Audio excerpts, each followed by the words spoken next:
Kisah Nabi Ayub alaihi salam. Kesabaran Nabi Ayub dalam menerima cobaan dari Allah Subhanahu wa Ta'ala. Nabi Ayub adalah putra Is bin Ishaq bin Ibrahim. Nabi Ayub tinggal di daerah yang bernama Hauron di Syam bersama 12 orang anak dan istrinya. Nabi Ayub dikaruniai oleh Allah harta yang berlimpah ruah, mulai dari hewan ternak yang banyak, pertanian yang luas, emas dan perak yang berlimpah. Ia hidup makmur dan bahagia. Namun semua kenikmatan yang dimiliki tidak membuat Nabi Ayub melupakan Allah Subhanahu wa Ta'ala. Dari rezeki yang luas dan harta kekayaan yang diberikan Allah kepadanya, ia memberikan sebahagian untuk menolong orang-orang yang memerlukan dan para fakir miskin. Hari-harinya terisi penuh dengan ibadah, sujud kepada Allah, dan bersyukur atas segala nikmat dan kurnia yang diberikan kepadanya. 20 tahun berlalu, kemudian Allah memberi cobaan kepada Nabi Ayub. Pertama, lahan pertanian dan binatang ternak Nabi Ayub semuanya mati. Tidak ada yang tersisa sedikit pun. Nabi Ayub tetap berbaik sangka dan bersyukur kepada Allah. Segalanya ia serahkan kepada Allah. Harta adalah titipan Allah yang sewaktu-waktu dapat diambil lagi. Kemudian, anak-anak Nabi Ayub yang berjumlah 12 orang meninggal dunia. Nabi Ayub tetap berserah diri kepada Allah. Ia bersedih hati dan menangis. Tapi jiwa dan hatinya tetap kokoh dalam keyakinannya bahwa jika Allah yang Maha Pemberi menghendaki semua ini, maka tak ada seorang pun yang mampu menghalanginya. Selanjutnya, Nabi Ayub dikasih penyakit kulit yang menjijikkan dan sampai mengeluarkan bau yang busuk, kecuali 2, yaitu jantung dan lisannya. Tidak ada satu jengkal di badannya kecuali semuanya dikasih penyakit kulit oleh Allah. Kemudian masyarakat mengusir Nabi Ayub karena mereka takut tertular penyakit kulit yang dideritanya. Mendengar hal itu, Nabi Ayub hanya diam dan bersabar. Kemudian Nabi Ayub dan istrinya meninggalkan negeri itu, dan mereka tinggal di suatu tempat yang jauh dari pemukiman penduduk. Saudara dan tetangganya menjauhinya. Hanya istrinya lah yang selalu setia mendampingi. Nabi Ayub terus bersabar menerima cobaan ini tanpa mengeluh.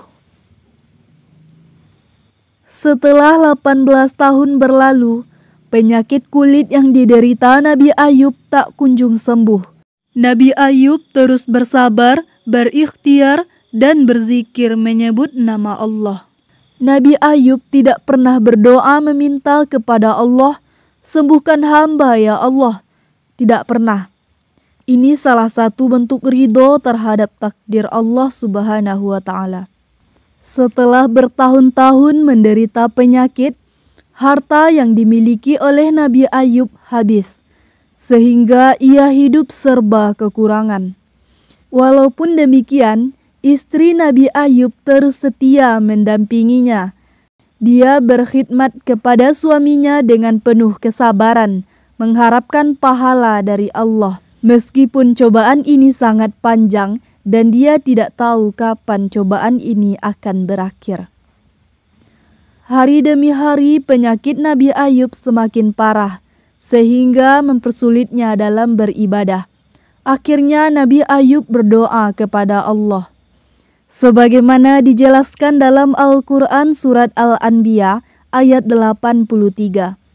Dan ingatlah kisah Ayub ketika dia berdoa kepada Tuhannya. "Ya Tuhanku, sungguh aku telah ditimpa penyakit, padahal Engkau Tuhan yang Maha Penyayang dari semua yang penyayang."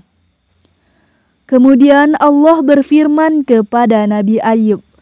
Dijelaskan dalam Al-Quran surat Shad ayat 42. "Hentakkanlah kakimu, inilah air yang sejuk untuk mandi dan untuk minum." Kemudian Nabi Ayub menghentakkan kakinya, lalu keluarlah air yang sejuk. Nabi Ayub mandi dan minum dengan air tersebut. Seketika itu, hilanglah semua penyakit yang ada di tubuhnya. Nabi Ayub kembali segar bugar seperti dulu sebelum sakit, seperti 18 tahun yang lalu. Ketika istri Nabi Ayub masuk ke rumah untuk menemui Nabi Ayub, dia berkata kepada laki-laki yang di depannya, "Apakah engkau melihat Nabi Allah Ayub yang terbaring sakit? Tadi saya tinggalkan di sini, tapi kok tidak ada?" Kemudian Nabi Ayub berkata, "Akulah yang kamu cari, aku Ayub. Allah telah menyembuhkan penyakitku dan mengembalikan parasku seperti muda dulu." Istri Nabi Ayub berkata, "Alhamdulillah, terima kasih ya Allah." Allah telah membalas kesabaran dan keteguhan iman Nabi Ayub. Bukan saja dengan memulihkan kembali kesehatan badannya dan kekuatan fisiknya kepada keadaan seperti masa mudanya. Bahkan dikembalikan pula kebesaran duniawinya dan kekayaan harta benda dengan berlipat ganda. Juga kepadanya dikurniakan lagi putra-putra sebanyak yang telah hilang dan mati dalam musibah yang ia telah alami. Sebagaimana dijelaskan dalam Al-Quran surat Shad ayat 43. Dan kami anugerahi dia dengan mengumpulkan kembali keluarganya, dan kami lipat gandakan jumlah mereka sebagai rahmat dari kami dan pelajaran bagi orang-orang yang berpikir sehat. Demikianlah rahmat Tuhan dan kurnia-Nya kepada Nabi Ayub yang telah berhasil melalui masa ujian yang berat dengan penuh sabar, tawakal, dan beriman kepada Allah. Hikmah yang dapat kita ambil yaitunya, pertama, janganlah pernah mengeluh terhadap cobaan yang kita alami. Kita harus mencontoh Nabi Ayub yang mampu bersabar selama puluhan tahun. Kedua, kita harus terus mengingat bahwa semua harta yang kita miliki adalah titipan yang sewaktu-waktu dapat diambil lagi dari kita. Ketiga, terimalah cobaan yang diberi Allah dengan sabar, karena Allah akan membalasnya dengan berlipat ganda. Keempat, sesungguhnya sesudah kesulitan akan ada kemudahan.